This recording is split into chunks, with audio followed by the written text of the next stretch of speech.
Everybody's got a price, it's the $1 million man.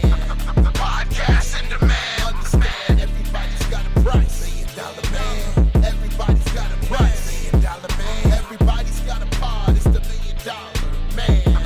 Podcast in demand. Understand, everybody's got a price. $1 million man. Everybody's got a price. What's up, everybody? It's Marcus D'Angelo. We are back for another episode of Everybody's Got a Pod. And of course, we are joined here in the new year by none other than the $1 million man himself, Ted DiBiase. Ted, what's going on? Marcus, Happy New Year. Happy New Year. And remember, it's all about the money, honey. I hope you have a very prosperous new year. All of you out there. Absolutely. In, wrestling land. So, yeah, absolutely. Absolutely. Had a great Christmas, surrounded by my grandchildren. Yes, that's right. The $1 million man is a grandpa. But it's great. I wouldn't have it any other way. It's got to be fun having those grandkids running around on Christmas morning. Well, yeah, it is most of the time. But I was like, okay. The two youngest one of the two youngest, they're both about 4, and Ava is Teddy's little girl. It's the first girl in the family. I was one of 3 boys. I then had 3 sons, and then Teddy had a son. Brett had a son, and then Brett had another son, and finally Teddy's wife had a little girl. I mean, they were pretty close together, so they're about 4. Ava is our first girl, so man, I don't know. That poor girl is outnumbered. Yeah, but it was good. It was all good. Man, that's awesome. What a blessing to have so much family around you on Christmas. I'm sure it can get crazy. I've got a 3-year-old running around here, and she can create chaos. So I can't imagine if you've got however many grandchildren running around. Yeah.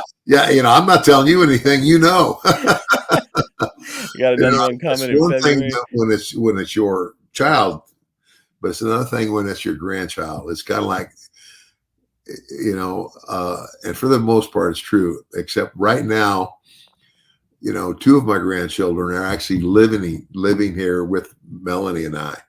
Teddy's still looking for a new house and all this other stuff. So I actually have 2 of my grandchildren that live here, and that's pretty cool. But, it's like everything else. It's like sometimes you want to pull your hair out. Man, just trying to put my daughter to bed is like an Olympic event every night. It is brutal. So yeah, hopefully you don't have to deal with any of those duties. You can just be fun grandpa. Nah, I just give him a $10 bill. That's the way. All right, there's a life hack. Hey, go to bed. I'll give you a little money. Starting them off right? I'm gonna do that with my daughter now. She's giving me a rough time. Actually, I just give them a quarter. Even better. Good. $1 million man. Hey, you know what? They got to start somewhere, right? That's it. Gotta learn the value of that dollar. And folks, we are bringing you some value here this week for the first episode of 2024. We are taking another look back to Ted's time in WCW, and this week it's January 1997, and you guys know what that means. It's the infamously bad sold-out pay-per-view in Cedar Rapids, Iowa.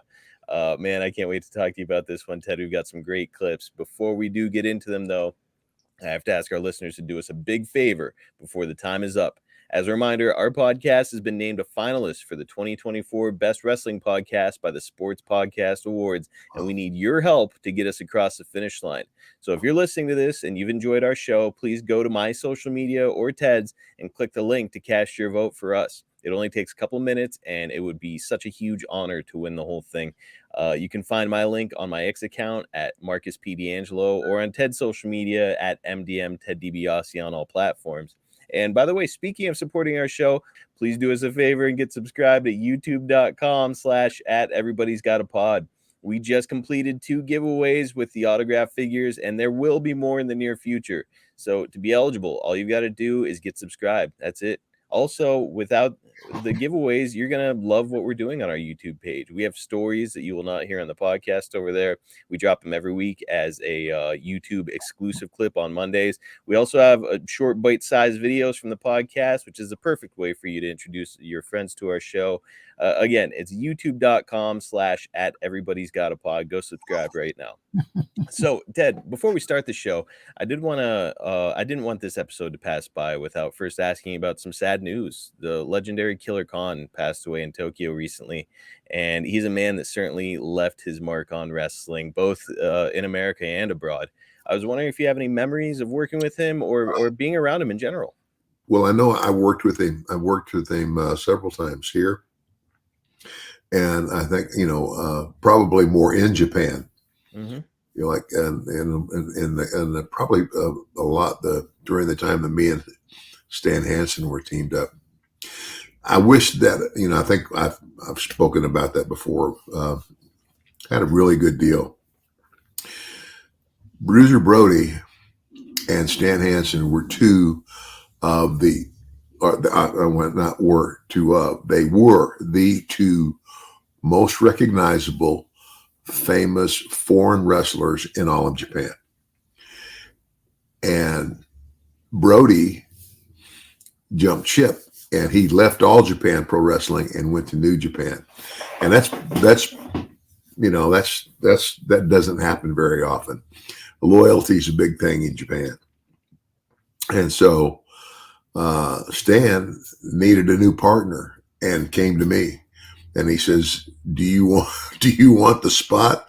And I said, are you kidding? Do I want the spot? It's like is pig's butt pork, Absolutely. I'll take it. It was great. And, but back to Killer Khan, I probably worked with him more in Japan than I did in the United States. And, great guy, though. I mean, that's one thing. The thing I remember the most about him, that he was a very likable guy. Very jovial.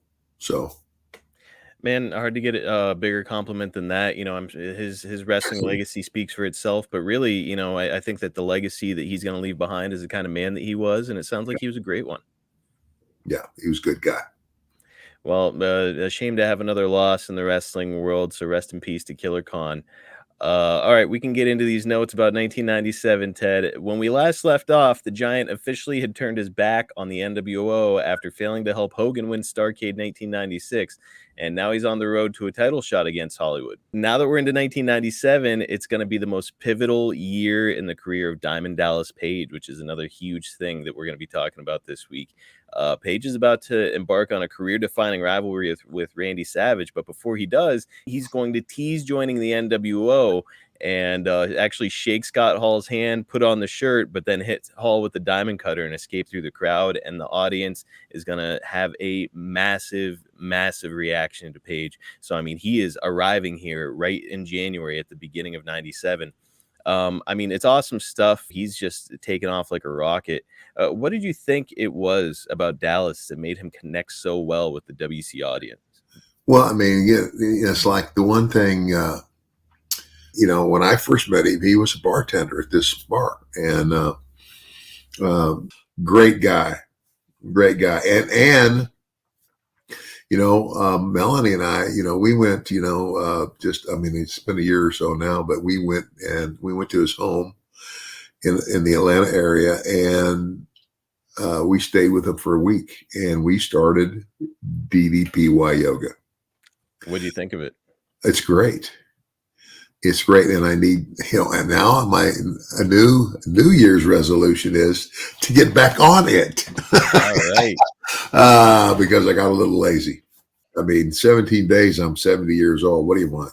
The other thing about Dallas is, I mean, obviously he loved wrestling. I mean, and because he was so good to us when we were there, when he was bartending and all that. But, and I, when I first heard that he had become a wrestler, I was like, really? I couldn't believe it. But then to watch how he progressed, I mean, you can't, like, again, I've said this so many times, you cannot teach anybody charisma. That's, it's kind of like, when I was a baby face, I had a more serious attitude, what I'm saying? Mhm. Nice guy, da, da, da, but as a heel, I could just go, and be the wild man. And that's charisma.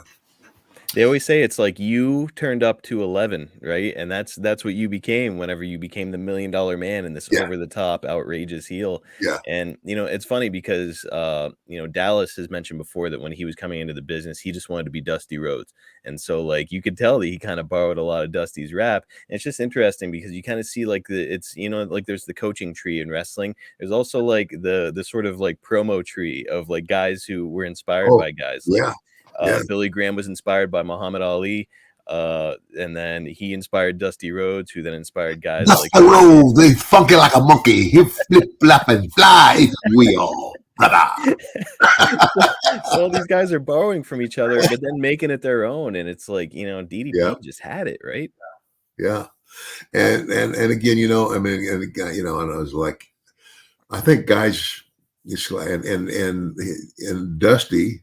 Dusty now has had two sons who have done remarkably well. And why? Because it wasn't just because their dad was one of the biggest stars in wrestling. It's because, it's their legacy. And it's like, you got to want something really bad. So it's kind of like my dad. Of course, my dad was never around to see me wrestle professionally, but my drive and everything was that. And I never knew my dad as anything but a heel, Mm-hmm. and so when I turned heel, I turned it on. I did a lot of his stuff. So Man, but then again, much like DDP did with Dusty, you made it your own. You yeah, weren't just a yeah, carbon copy. It's like you exactly. kind Yeah, of your own, and that's what it's about. that's it. Um, and Dallas here, I mean, eventually he's going to go on to become WCW World Champion multiple times, and of course he's now forever enshrined in the WWE Hall of Fame. I mean, it's when you first met this guy at this bar, or even when he first became a wrestler, did you ever picture him going on to have this kind of crazy success? No, I didn't. How could you, right? But I mean, yeah, the more that I got to know him, the more, I mean, as I realized, like, kind of like when you walk into a bar, you don't think the bartender is Einstein. Okay, I know what you are there, buddy. You're a bartender. That's your gift. Okay, great, good for you. And funny, and I mean, again, like how could you meet this bartender and think like, hey, this guy's gonna go on to become a world champion and all of like never in a million years. I never thought so. No. I mentioned that he and Savage are about to start a program that would really define Dallas's career. And as a guy who worked with Savage yourself so much, what do you think it was about Randy that made him kind of the guy to help launch Dallas here? Well, it's kind of like when you've got it and you get in the ring with somebody else who also has it. You can't describe it, but then that they naturally help you along. It's kind of like when I first started. I mean, obviously I was raised in business, but I started off refereeing matches, and but when I first started in the ring, it's like there were two or three different people who I had started having matches with that helped my progress, and the same thing is true of Dallas. And it's anybody. I would say anybody. Yeah, you can't. If you can't learn from somebody that's a star and you're wrestling them, then pack your bag and go home. So, but you learn a lot about timing, and it's kind of like I can't remember anybody off a hand, but they're just different guys that say, "Okay, kid, Not yet, not yet. Like don't get anxious. Like if I'm selling something or whatever, to get up. And he says, wait for it, it's coming. Yeah, they're going to start shouting for you here in just a second. And sure enough, as we kept going, they would, start slowly, and then you get that deal, and you get from your back to your knees, and then you get one leg up, and you get the other leg up, and then you start fighting out of it, and then you go. Anyway.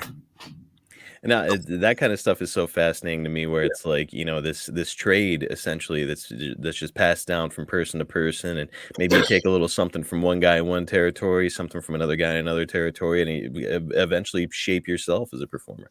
Yeah, man, really cool. Behind the scenes here in WCW at the time, the tension is starting to boil over a little bit between Hall and Nash and the Nasty Boys. Jerry Saggs is just coming off of a concussion, and during a house show, Hall is going to throw a chair at him while he's outside the ring and catch Saggs in the head with it. Saggs is not a man to piss with, from what I've heard, and he takes exception to this. And while Hall is feeding him a comeback, Jerry's going to punch Scott for real, and he's going to knock out a tooth and give him a black eye and reportedly break his eardrum. Ted, this story has become something of like a backstage legend, and it's ultimately going to spell the end of Saggs in WCW. Any chance you remember any of this drama? The only thing I was there for was TV. Okay. Yeah, I didn't go to the house shows. I obviously heard about this, and there's two sides to every story, and it's kind of like when it's kind of like if we call it a potato, that's wrestling lingo for instead of a working punch, you catch a real one. Mm-hmm. We call that a spud, a potato. He potatoed you. You got potatoed. And of course, historically, if you give somebody a potato, then you should expect a receipt. No, not always, but but if you got more than one and it was two, that's when you go ahead and give it back and say, "Hey, loosen up." So. Well, it sounds like Hall got a hell of a receipt here with losing a tooth and a black eye and a broken eardrum. Like, man, that is a nasty punch from Jerry Saggs. Yeah. I mean, just hearing about it on the surface, obviously you weren't there, so you don't know all the details, and you don't know if there was an issue with these guys beforehand. I mean, just hearing about it is, an overreaction from Jerry Saggs after getting hit with a chair like that, or do you feel that that's a justified balance? Well, again, and I never know, I never knew or thought that Razor, that Scott would, be like that. I mean, that's something I would expect the Warrior to do. Mm-hmm. Because the Warrior legitimately didn't give a crap about anybody that he got in the ring with. The only one he cared about was himself, and it was obvious in the way he worked. And I'm sure he potatoed a lot of people. Yeah, it's funny because Scott has developed this reputation over the years of being kind of like vindictive and, wanting to mess with people here and there. And it's like, I don't know, like from a lot of people that have worked with him, including you, it sounds like he was a good worker and generally speaking, a good guy. Yeah. Yeah. I never had a problem with Scott, but I don't know. Sounds like Jerry did. Yeah. You got to be there. You'd have to be there to see it. Right. All right. So I think it's also worth mentioning here that Dean Malenko is going to become the WCW Cruiserweight Champion this month at Clash of the Champions. He's another second generation performer, with his dad, Boris Malenko, being a legendary wrestler and trainer. Ted, Dean seems like a guy that you would love, like cut from the same cloth as you and very, very believable style in the ring. Yeah, I love Dean. Even now, and I know he's had his health issues, and I pray for him, and hope that he's, as good as he can be. But, I hate to see something happen like what's happened to him, happen to a guy who had that much talent and capability. And he did go on to be a producer.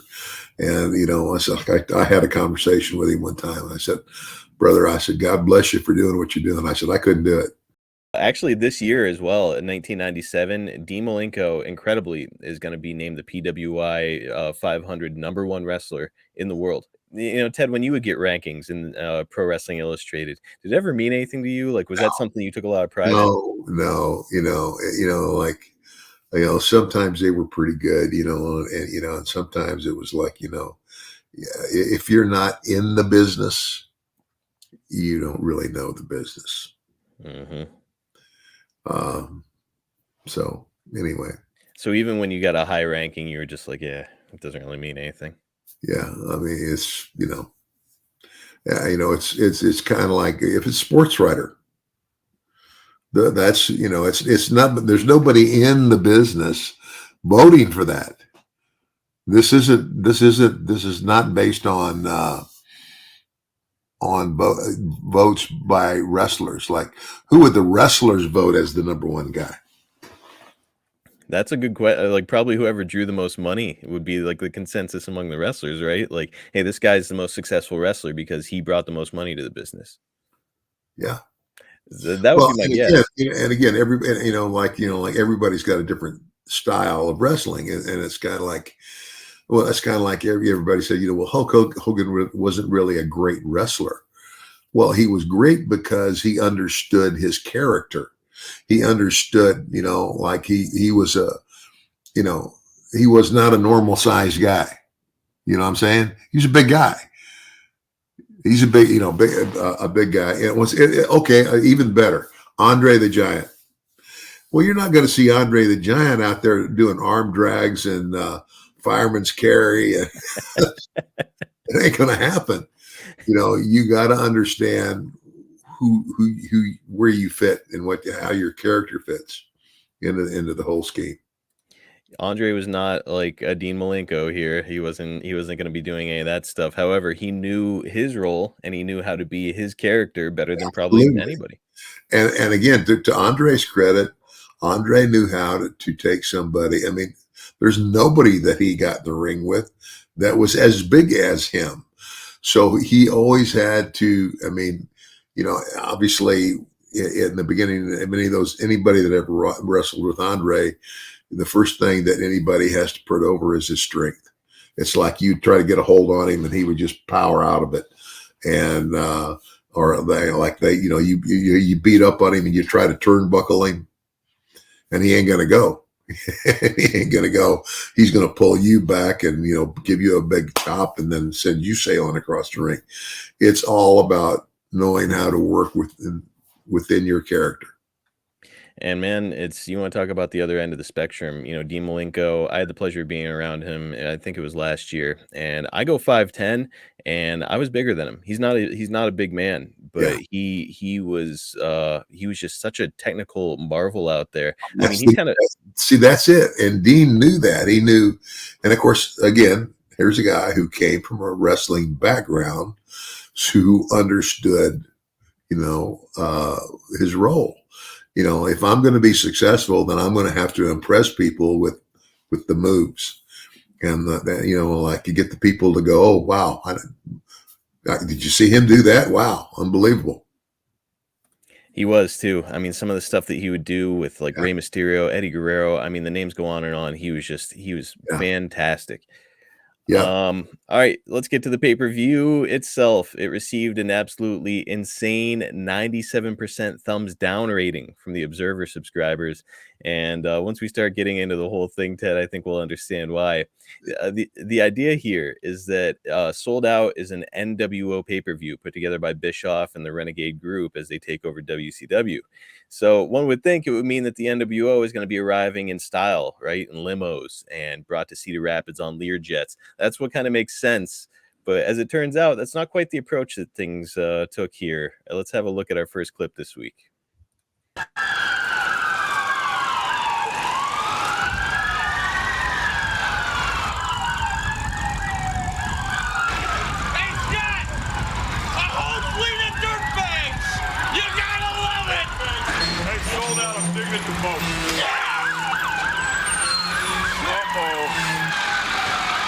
is 200. Still hot, still sweet. Going on into town. Are we going to change the world as you know it, or what? Hey, look at me!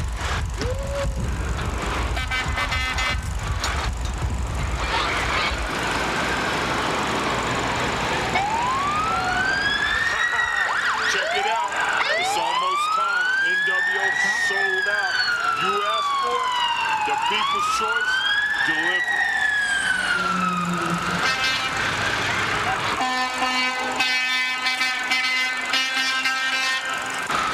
Too sweet. Forbidden son, don't be afraid to throw it up. Pow! Pow! Is this the stuff or what? Yeah. I'm digging it the most. Woo!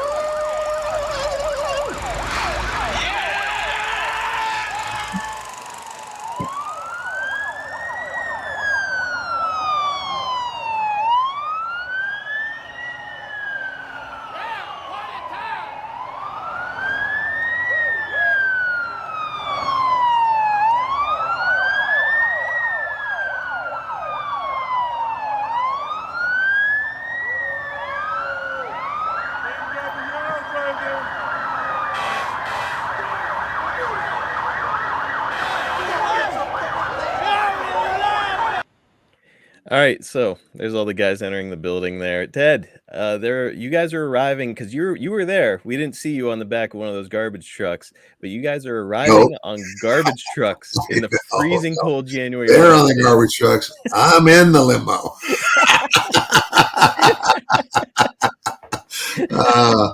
Mama didn't raise no fool. I knew immediately as soon as I started, because I haven't seen this in years, and I was like, "There's no way, there's zero chance I'm going to see Ted DiBiase hanging off the back of one of these garbage trucks." Oh, Because way. apparently it was absolutely free. I mean, it's January in Cedar Rapids, Iowa. Absolutely. Oh, freezing yeah. in there. Yeah. I mean, Yeah. Iowa and Nebraska, they are right there together, you know? And Do you remember this? oh, yeah. Yeah. I mean, what are your thoughts on the whole thing? Eric Bischoff has argued a couple times, and I know I've for sure heard him say it on his show that it kind of fit with the vibe. He said, we've seen people arriving on limos countless times in wrestling. It's totally overdone. So he wanted to try something new. Do you agree with that, or you think it should have been limos for the Renegade group? Well, no, I actually, even at the time, I thought it was that was very unique, and again, the NWO, this is like the new world order. We're going to do things in a different way, and yeah, I mean, I think for the characters in this, that was that it fit. It's heavily criticized, and I've criticized it before, but getting to watch it back all these years later with a little bit more perspective and seeing it in the black and white, and the guys are selling it like it's fun and they're having a good time. Like if they looked miserable out there, like clutching their jackets against themselves, it might be a different story. But I mean, everybody was into it, so it kind of worked. Yeah, yeah. I don't know. I mean, again, I guess. Okay, I guess maybe I'm being too nice, but you didn't see me on the back of the garbage truck. I think if you had been on I'm in the limo, baby. I think if you had been on the back of one of those trucks, you might be looking at it differently. Like, Oh, it was awful. no. It was terrible. Well, speaking of Eric, you and he are on commentary here, and the commentary is going to be one of like 100 things about this pay-per-view that's criticized pretty heavily on the show. And by the way, Eric puts none of it on you. Eric said on his podcast that he takes 100% of the responsibility for it, and that he put you in a terrible position on live pay-per-view because he wanted the whole thing to come off as more improvisational and spontaneous. So he didn't prepare you at all. It was just like, okay, let's go out there and do it. So you're like on the spot calling matches where you don't have any context. You don't know like the background on these guys. And as a result, that's kind of what you get, right? Yeah. Yeah. Good of Eric to at least acknowledge it though, Yeah. I mean, I was like, totally unprepared. It's kind of like I get there and they go, "Oh, you're doing commentary tonight." What? Yeah. What? Give me some. And there was nothing to give me. I mean, even when like I did a lot of, uh, Vince. I mean, I did commentary for Vince. When I was still with the WWE, and I think, and I did. I'm trying to think which show. I don't know which show it was, but I did it with Gorilla Monsoon when he was still. I mean, like he was calling it play by play, and I was doing I don't know what you call that now. The color color commentary. color commentary. Now, do you remember when you were doing it with Gorilla and WWE? Are you doing it live at shows, or are you doing it in a studio over live tape? Well, now I had done it live, but a lot of that we did, in the studio. Mm-hmm.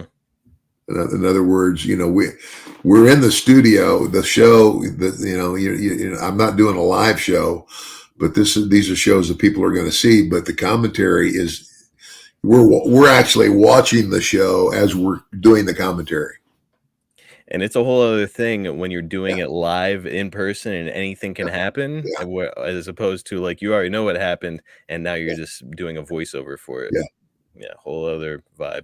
Yeah. I have to imagine that Vince was like a micromanager in many respects. Like here you're coming into this with Eric admitting that he didn't prepare you at all. I have to imagine that Vince has got you prepared beyond what's even necessary, right? Yeah. Oh yeah.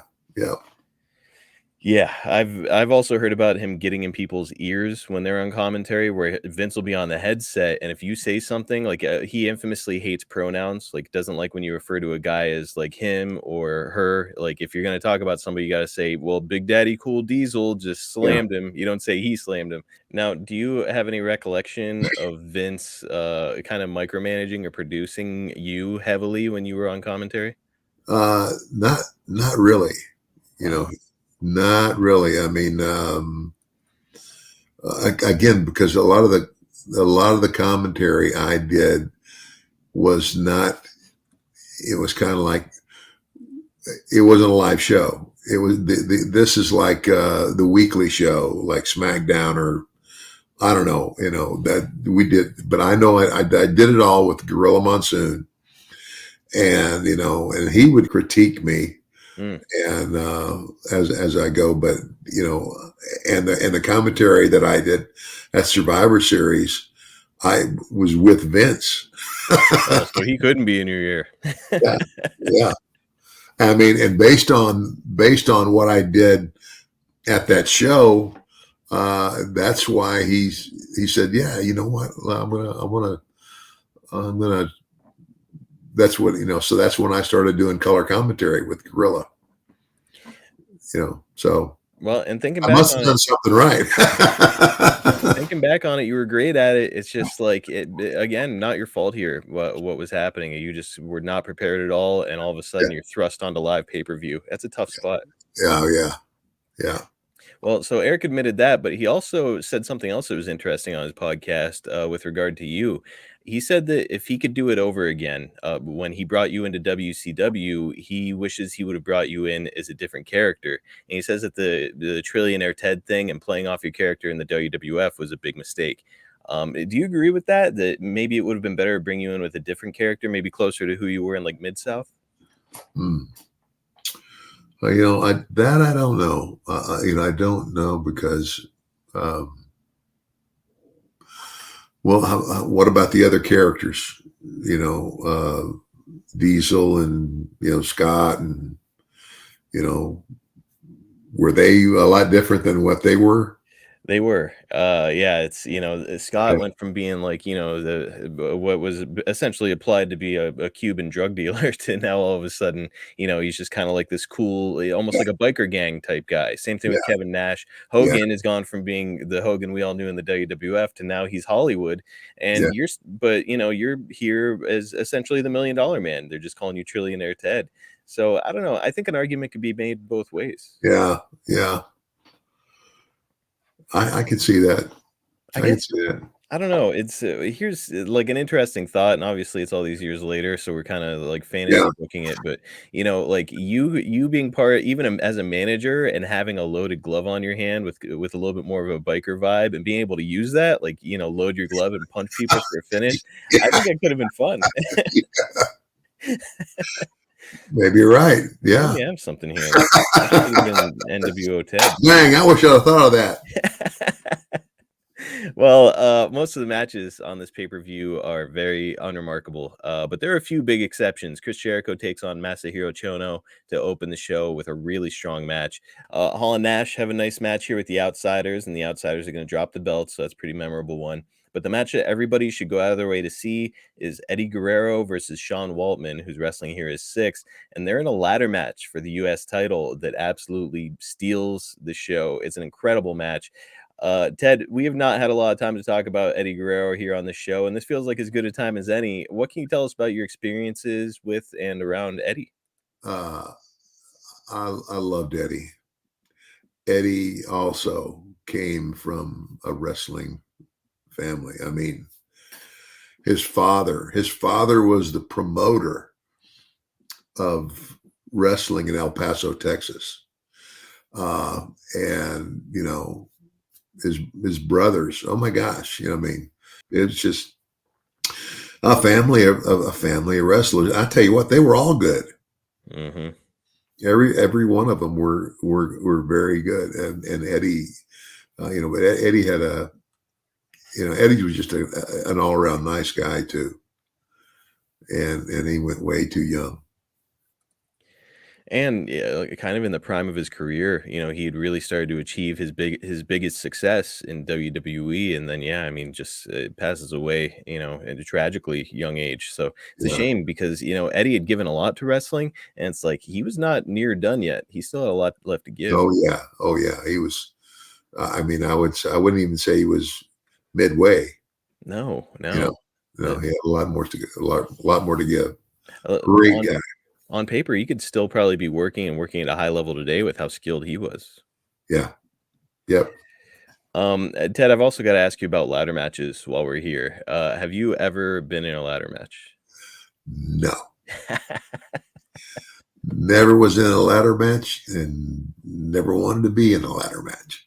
So if somebody had asked you to be in one, would you have gone for it? Or like said, hey, you've got to give me a little more money, or how would that have gone? I guess I was never one that I wouldn't say no. I'm more like, okay, I'll unless it was just absolutely ridiculous. I would probably try it. What about a scaffold match? Would you ever do one of those? Have you ever done one? No, never did that either. It's like, if I was involved in a scaffold match, I was a manager. That seems a lot safer. Yeah. Yeah, I mean, just looking at it, like, okay, climbing a ladder, it could be terrifying. Being up on that scaffold and looking down and not having anything on either side of you, no thanks. Nope. Yeah. The overall concept of a ladder match, though, Ted, like, do you think it's a good match idea, or like, like good for other people, just not something you would hope to do? Well, it's I mean, what makes anything that's unique is anything that you can add that's different, and different is always good, because it's kind of like, everything in wrestling has been done and redone over and over, like a cage match and a lumberjack match and those type of things. Oh gosh, whatever, like a Texas death match and all of that stuff. So if you can think of something that's unique, that's never been done, and get it over, then you're good to go. But I don't think there's anything that's been undone right now.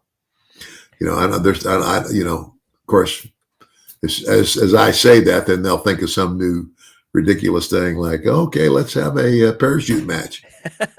What's that? Oh, you got to jump out of an airplane with a parachute. Fight on the way down. Fight on the way down and open your parachute before you die.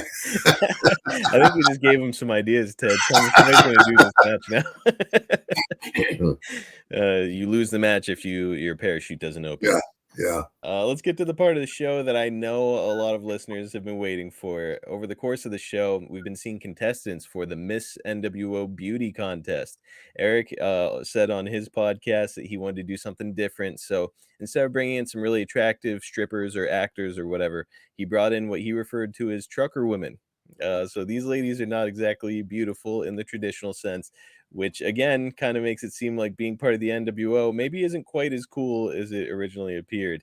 So after the ladder match, we get a winner for the beauty contest. Let's have a look at how this train wreck goes. We have the flowers. Do we have the crown? Do we have the money? There is no money. Because we have a winner. And the winner is...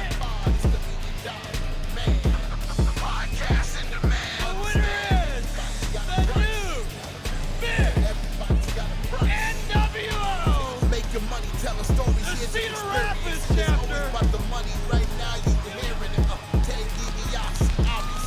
Richer than the rest, hit the champion. Here comes the set. It's a story of a legend. yes, Question. it's The got story to be of life. king. Paying out the money, telling all the fights. This drop. $1 million dream, tell them all good night. Everybody's got a pod, everybody's got a price. DiBiase, the price is the $1 million man.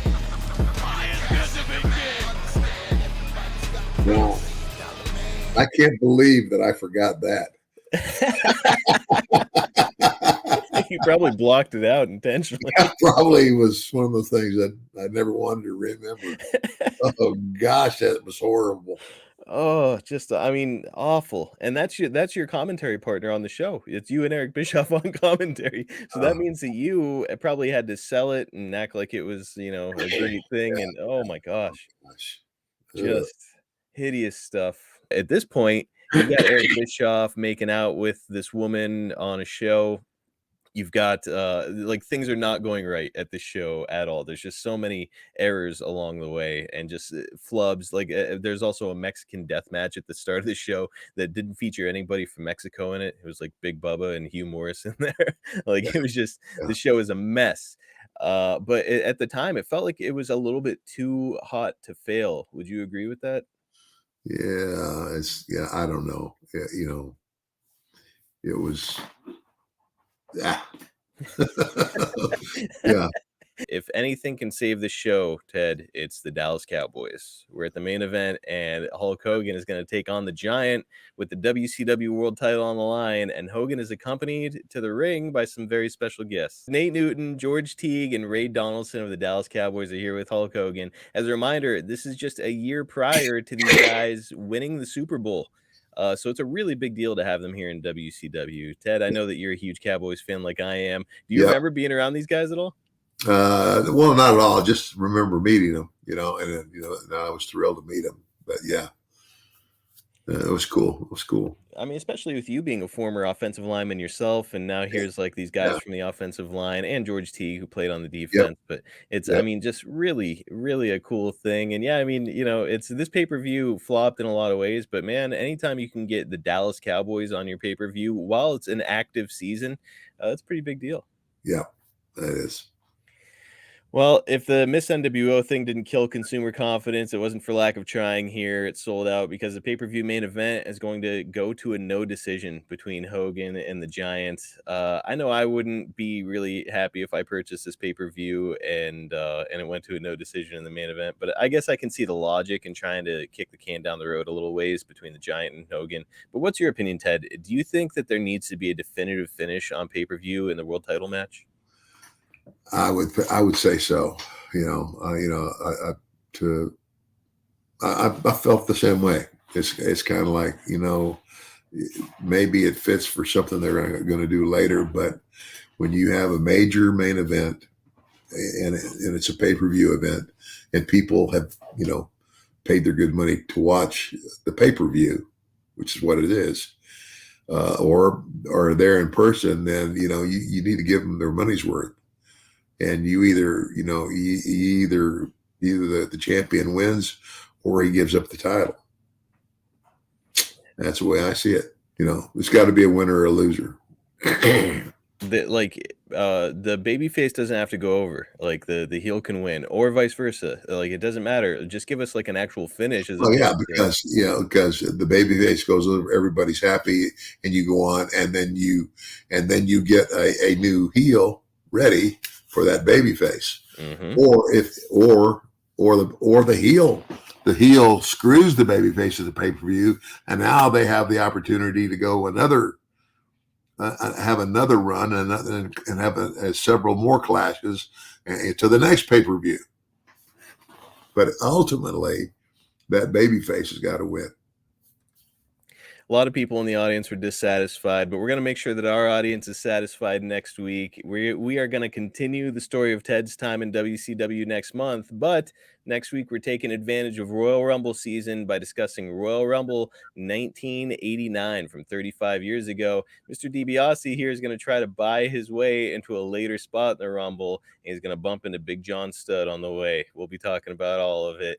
Before we go, I want to remind you all that if you'd like to get this podcast with no commercials and get access to a ton of sports entertainment and other shows, get over to premierstreamingnetwork.com and sign up for Premier Plus. If you're a wrestling fan, they've got something for you. Not only do we have our show there, but RVD's podcast is there, Sabu, and many others. Just go and have a look. You don't have to sign up to look. Just go to premierstreamingnetwork.com, check out some of the content there, and I think you'll know that signing up for Premier Plus is a good decision. Also, if you're enjoying our show and you're listening on your podcast app, help us out. Take one moment to like, subscribe, leave us a 5-star review there because that helps Ted and I out a bunch. Make sure that you follow Ted at MDM Ted DiBiase on all of his social media to see what he's up to. Follow me at Marcus P. D'Angelo on X, and follow Premier Streaming Network at Watch on Premier on X and at Premier Streaming Network on Instagram and Facebook. Dad, another fun look back to WCW. It wasn't all good this month here in January 97, but it was fun to look back on it. As always, it's always fun to look back and, reminisce and that's, it's kind of like hindsight's 2020. It's like, yeah, you look back and you go, man, if I'd have just done this. Well, you can't live your life that way. As long as you learn from whatever mistakes you may have made, more power to you. That's life. Well, that is going to wrap us up for this week. Always a blast to talk to you, brother. Hey, as always, it's a pleasure, Marcus, and you do such a good job of looking up things. I mean, it's like you are helping me bring a lot of things back to my memory that I have totally forgotten. So between that and me showing you clips of Eric Bischoff making out with people, I think oh no, you could have showed me a lot of things, but I rather would have not. I didn't want to see that.